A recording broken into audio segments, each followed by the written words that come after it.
akan belajar satu kehidupan, kisah perjalanan kehidupan bangsa Israel ya.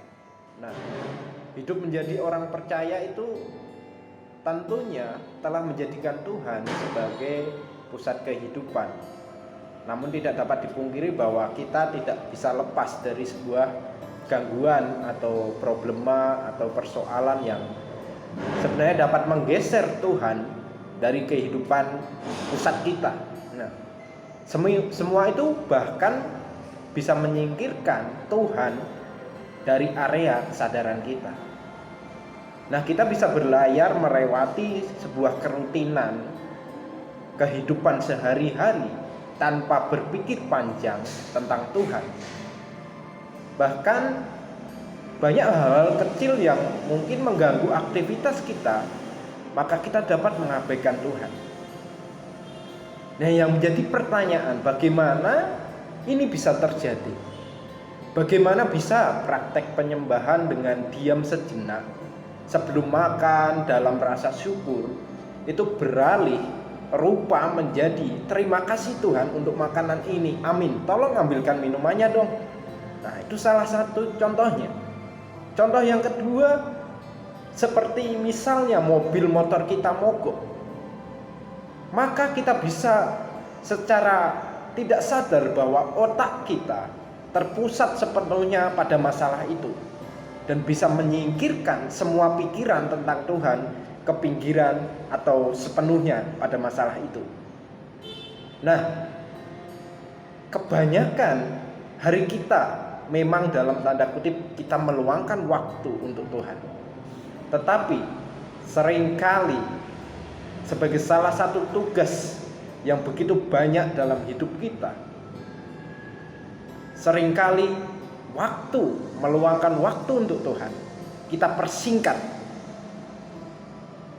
sehingga waktu untuk Tuhan terasa seolah-olah hanya beberapa detik atau menit begitu saja, sedangkan untuk beberapa jam tidak ada waktu atau tidak ada waktu untuk meluangkan waktu dengan Tuhan. Nah, saya juga mendapatkan di sini bahwa ada seorang tokoh Romano Guardini, itu seorang ahli teologi Jerman ya. Dia ada orang yang termasuk diakui sebagai orang yang saleh ya, tetapi ketika dia melakukan perjalanan melintasi sebuah banyak pohon, laut, gunung, dia terus bertanya-tanya seperti ini. Bagaimana bisa Tuhan mengisi seluruh alam semesta, mendatangkan segala sesuatu yang baik dari tangannya, memberi arti pada setiap pemikiran dan emosi yang kita miliki hanya di dalam dirinya, namun kita tidak terguncang atau hangus terbakar oleh realitas kehadirannya. Tetapi kita bisa hidup malah seolah-olah ia tidak ada. Bagaimana penipuan yang begitu kejam ini bisa terjadi? Nah, itu yang disampaikan seorang tokoh teolog Romano Guardini. Nah, kalau kita baca dalam kehidupan tokoh-tokoh Alkitab atau sejarah perjalanan kehidupan bangsa Israel, hal ini pun terjadi, Bapak Ibu. Kecenderungan manusia dan ketidakpedulian yang ada dibawa sampai pada taraf kehidupan yang ekstrim dan bisa mematikan. Bahkan hal itu ternyata mengganggu Tuhan dibandingkan dengan banyak hal. Tuhan kita itu Tuhan yang murah hati. Bahkan murah hati pada orang yang ragu-ragu kepadanya dia murah hati. Bahkan Tuhan kita itu mencari orang-orang yang bisa dikatakan dengan bahasa di sini kepala batu yang belum percaya. Tetapi Bapak Ibu, yang kita perlu sadari bahwa Tuhan ternyata mempermasalahkan, bahkan murka pada mereka yang begitu saja menyingkirkan dia dari pikirannya. Tuhan bereaksi seperti saya gambarkan, kekasih yang tidak dipedulikan, yang teleponnya atau WA-nya tidak dibalas, atau kartu Valentine-nya dibuang sebelum dibuka. Nah, itu satu reaksi yang terjadi yang kita bisa rasakan dari Tuhan. Oleh sebab itu, mari Bapak Ibu Saudara kasih Tuhan, kita baca Alkitab kita. Di dalam kitab Yeremia pasal 2 ayat 1 sampai 8 dan Yeremia 18 ayat 13 sampai 15. Saya akan membacakan, Bapak Ibu bisa menyimaknya. Yeremia 2 ayat 1 sampai 8 berbunyi, Israel murtad kepada Tuhan. Firman Tuhan datang kepadaku bunyinya, pergilah memberitahukan kepada penduduk Yerusalem dengan mengatakan, beginilah firman Tuhan. Aku teringat kepada kasihmu pada masa mudamu, kepada cintamu pada waktu engkau menjadi pengantin. Bagaimana engkau mengikuti aku di padang gurun, di negeri yang tiada tetaburannya. Ketika itu Israel kudus bagi Tuhan, sebagai buah bungaran dari hasil tanahnya.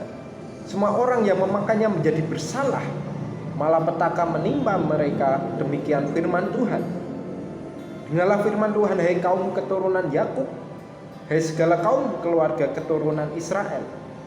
Beginilah firman Tuhan. Apakah kecurangan yang didapati nenek moyangmu padaku, sehingga mereka menjauh daripadaku, mengikuti dewa kesia-siaan sampai mereka menjadi sia-sia? Dan mereka tidak lagi bertanya, di manakah Tuhan yang menuntun kita keluar dari tanah Mesir, yang memimpin kita di padang gurun, di tanah yang tandus, dan yang lekak-lekuk, di tanah yang sangat kering dan gelap, di tanah yang tidak dilintasi orang dan yang tidak didiami manusia. Aku telah membawa kamu ke tanah yang subur untuk menikmati buahnya dan segala yang baik daripadanya, tetapi segera setelah kamu masuk, kamu menajiskan tanahku.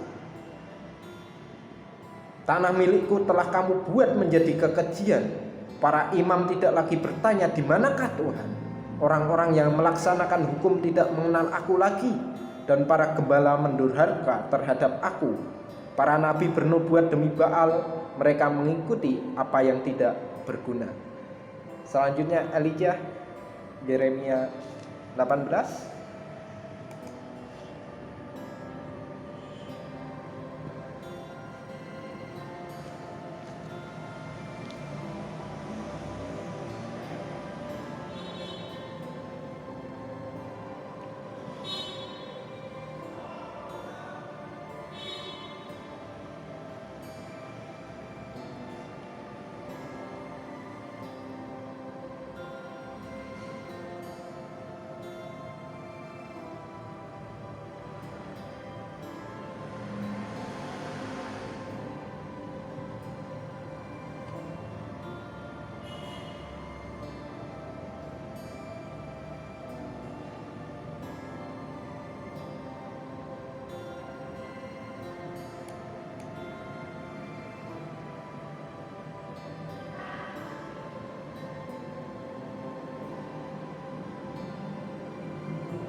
Amin. Terima kasih untuk Elijah yang sudah membacakan kita.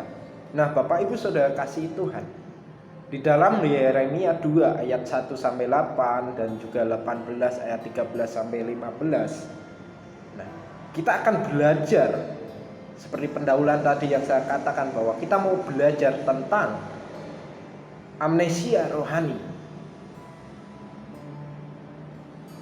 Ternyata Bapak Ibu Saudara kasih Tuhan, amnesia atau hilang ingatan itu sebuah gangguan yang menyebabkan seseorang tidak bisa mengingat fakta atau informasi atau kejadian yang pernah dialami.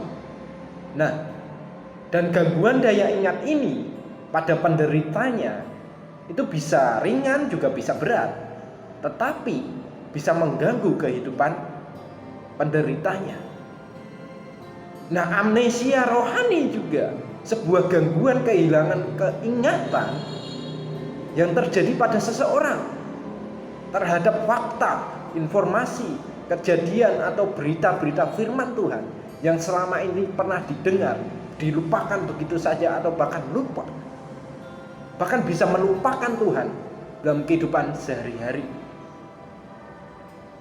Amnesia rohani sudah terjadi di perjanjian lama, perjanjian baru, bahkan sampai saat ini.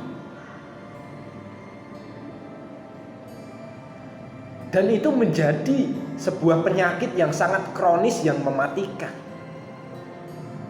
Sikap menolak atau melupakan, menggerutu, menyakiti, menajiskan diri, dan meninggalkan kebenaran telah menjamur di berbagai kalangan orang-orang yang percaya.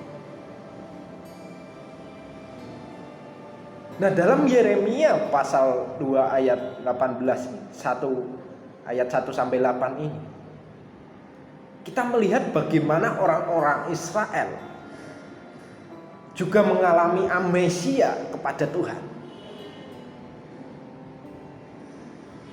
Disinilah kita juga bisa melihat bagaimana respon Tuhan begitu muram melihat dan menyadari akan keamnesiaan orang-orang Israel. Israel dulunya dikatakan di ayat 2 adalah sebuah bangsa yang memiliki kasih dan cinta yang begitu luar biasa. Bahkan diartikan menjadi pengantin serta mengikuti Tuhan di padang gurun. Bahkan kita lihat di situ bahwa setiap orang yang mencoba menghancurkan orang Israel, Tuhan menolongnya. Tuhan sendiri yang bertindak, menghukumnya. Bahkan orang Israel sudah dibebaskan dari penderitaan. Tetapi Bapak Ibu Saudara kasih Tuhan, kita juga lihat di sini apa sih yang menjadi bukti bagi orang Israel kok bisa dikatakan dia amnesia? Amnesia kepada Tuhan. Karena Israel tidak lagi mempertanyakan atau bahkan melupakan akan realitas Tuhan.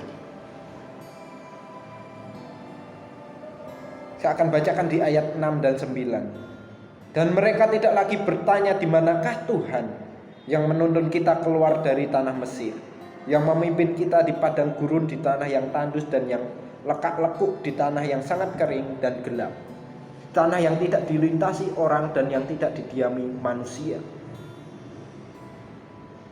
Ayat 8, para imam tidak lagi bertanya di manakah Tuhan. Orang-orang yang melaksanakan hukum tidak mengenal aku lagi, dan para gembala mendurhaka terhadap aku. Para nabi bernubuat demi Baal, mereka mengikuti apa yang tidak berguna. Bapak Ibu Saudara kasih Tuhan, orang-orang Israel tidak lagi mempertanyakan atau bahkan melupakan akan realitas kehadiran Tuhan. Dalam terjemahan lain Bapak Ibu kasih Tuhan, tidak mempertanyakan di manakah Tuhan. Artinya bahwa di terjemahan lain adalah melupakan Tuhan dan tidak peduli akan Tuhan. Itu dalam terjemahan firman Allah yang hidup. Nah, Tuhan menunjukkan bagaimana Israel telah melupakan realitas kehadirannya. Bahkan orang-orang yang melaksanakan atau mengenal hukum Taurat, atau orang-orang yang sudah tahu kebenaran firman Tuhan, pemimpin-pemimpinnya bahkan mendurhaka terhadap Tuhan. Bahkan mereka menyembah patung Baal yang menurut mereka bisa menolong mereka, tetapi realitasnya tidak. Nah, yang menjadi pertanyaan penting, mengapa kita perlu mempertanyakan kehadiran Tuhan dalam setiap waktu hidup kita? Sebenarnya Tuhan telah membuktikan, Tuhan telah memberikan, mengingatkan melalui firman-Nya juga. Di dalam Ulangan pasal 4 ayat 9, Ulangan 6 ayat 6 sampai 9. Di situ tentang bagaimana kita orang-orang atau orang-orang Israel pada saat itu harus hati-hati supaya tidak melupakan Tuhan. Untuk setiap apapun yang Tuhan kerjakan, yang mereka lihat, dan mereka harus mengingatnya seumur hidup. Bahkan bukan hanya sekedar mengingatkan, tetapi memberitakan kepada anak-anak dan cucu-cucu dan cicit mereka, menceritakannya berulang-ulang. Nah, Bapak Ibu Saudara kasih Tuhan, yang sangat ironisnya bahwa pemimpin-pemimpin Israel pun malah mendurhaka, atau dalam artian amnesia, mereka melupakan Tuhan. Mereka tidak lagi menceritakan tentang kebenaran-kebenaran Tuhan atau firman Tuhan atau hal-hal yang Tuhan kerjakan, tetapi malah mereka melupakan Tuhan, mendurhaka terhadap Tuhan. Nah, penyakit ini Bapak Ibu Saudara kasih Tuhan sangat ironis dan menjadi satu penyakit yang kronis. Kenapa?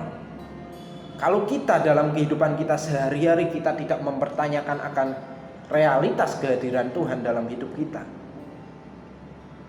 realitas Tuhan di dalam setiap aktivitas kita, hati-hati bahwa mungkin kita sudah mulai memiliki gejala-gejala amnesia. Bahkan ketika kita tidak bisa atau kita tidak melakukan atau menceritakan kebenaran firman Tuhan kepada siapapun atau kepada generasi-generasi kita di bawah kita, hati-hati. Itu salah satu tindakan kita tidak mempertanyakan, tidak melakukan perintah Tuhan untuk memberitakan, menceritakan kebenarannya sampai akhir hidup kita. Nah, Allah begitu telah melakukan perbuatan dalam hidup kita begitu luar biasa sampai saat ini. Firman-Nya hari-hari mungkin kita baca, tetapi seperti yang contoh di atas tadi saya sampaikan, bisa saja itu hanya di sebagian waktu kecil yang kita gunakan, tetapi yang lainnya kita seolah melupakan Tuhan.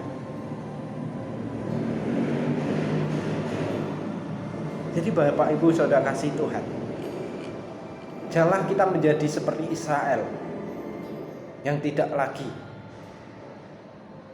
lagi dan mereka melupakan akan realitas kehadiran Tuhan.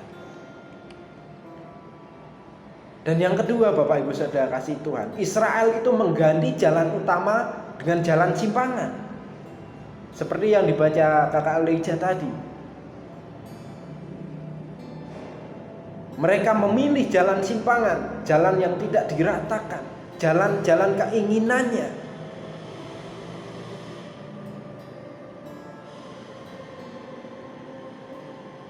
Allah telah memelihara bangsa Israel begitu luar biasa. Tetapi orang Israel melupakan jalan kebenaran, jalan yang menuntun mereka kepada kebebasan, kemerdekaan dari perbudakan.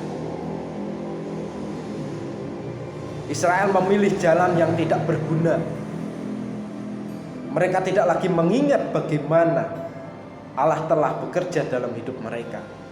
Mereka menukar Allah yang telah melepaskan mereka dari tanah Mesir dengan menggantinya dengan Baal. Mereka ingin seperti bangsa-bangsa lain, tetapi firman Tuhan berkata di situ, bahkan bangsa-bangsa lain tidak menukar Allahnya, tetapi bangsa Israel menukar Allahnya.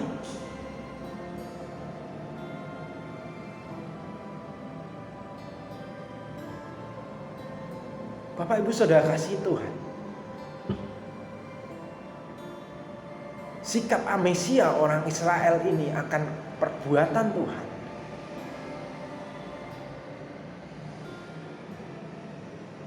di dalam hidup kita pun seringkali manusia menukar jalan Allah dengan jalan keinginan daging kita. Manusia mengikuti kehendaknya sendiri, bahkan dapat menukarkan apa yang penting dengan apa yang sia-sia. Manusia bisa menukarkan imannya dengan sesuatu yang sia-sia, menukarkan Tuhannya. Kalau yang saat ini atau yang sering kita dengar, bisa dengan harta, tahta maupun pasangannya. Hati-hatilah sebagai orang percaya, jangan sampai kita menukarkan Allah kita. Jangan sampai kita ingin seperti orang-orang lain, tetapi kita sendiri malah tidak bisa seperti mereka, tetapi malah melebihi mereka dengan artian hal-hal yang tidak baik atau hal-hal yang sia-sia. Tuhan telah bekerja dalam kehidupan kita sampai saat ini begitu luar biasa. Perjamuan mengingatkan kita akan pengorbanannya di kayu salib. Tetapi kita bisa melupakan Tuhan, kita bisa menukar Tuhan, dan itu kita perlu hati-hati. Gangguan-gangguan yang bisa membuat kita melupakan Tuhan harus kita hindari, harus kita lawan dengan sengaja.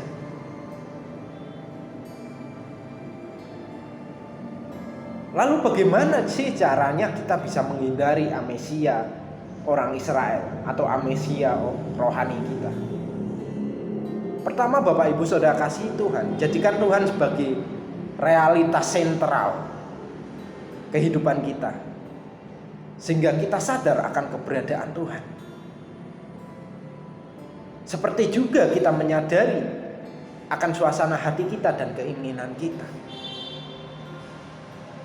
Mengingat Tuhan adalah cara terbaik mengendalikan gejala-gejala amnesia rohani kita. Jiwa kita harus merindukan Tuhan untuk bisa membara oleh kasih Tuhan. Tetapi jika jiwa kita belum bisa merasakan kerinduan itu, maka ia harus merindukan kerinduan itu. Dan merindukan kerinduan itu pun berasal dari Tuhan. Jadi Bapak Ibu Saudara kasih Tuhan, kita perlu menjadikan Tuhan sebagai sentral realitasnya, realitas sentral kehadirannya dalam hidup kita. Jangan hanya menjadikan Tuhan realitas sentral kehadirannya saat kita berdoa saja atau saat kita membaca firman saja, tetapi setiap kita melakukan kehidupan kita, setiap kita masak, setiap kita mau makan, maupun setiap kita mau belajar, maupun kita setiap melakukan berbicara, kita harus menjadikan Tuhan sebagai realitas sentral segala sesuatu. Dan kedua, kita harus memahami bahwa Allah hadir di sekeliling kita. Jangan sampai kita melupakan Tuhan seperti orang Israel melupakan Tuhan. Bahkan dikatakan di situ orang-orang yang juga sudah kenal kebenaran firman, Taurat, hukum Tuhan. Mereka melupakan Tuhan, mendurhaka terhadap Tuhan. Jangan sampai kita seperti itu. Nah, kadangkala ini sulit bagi kita Bapak Ibu. Bahkan banyak gangguan yang bisa menghalangi kita atau mengalihkan fokus kita untuk melibatkan Tuhan dalam segala hal. Seringkali itu terjadi. Tetapi dengan mempedulikan atau mempertanyakan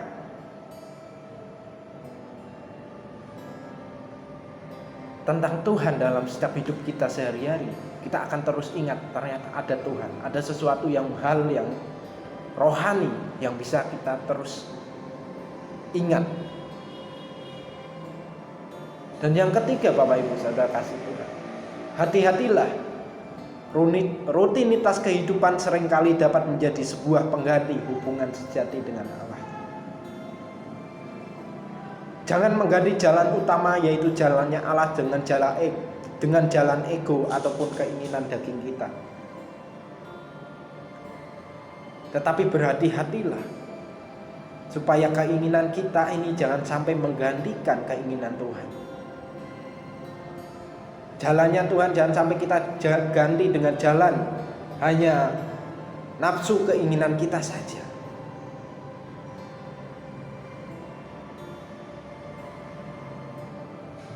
Jadi Bapak Ibu Saudara kasih Tuhan,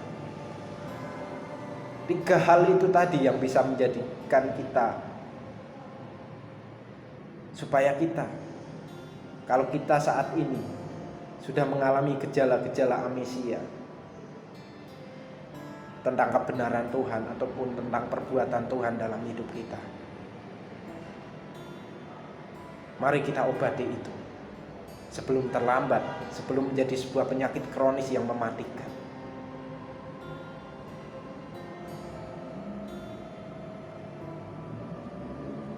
Dan pertanyaan terakhir adalah, dapatkah kita menyerahkan segala kehidupan kita yang terjadi hari ini dan mendorong kita untuk terus dekat kepada Tuhan?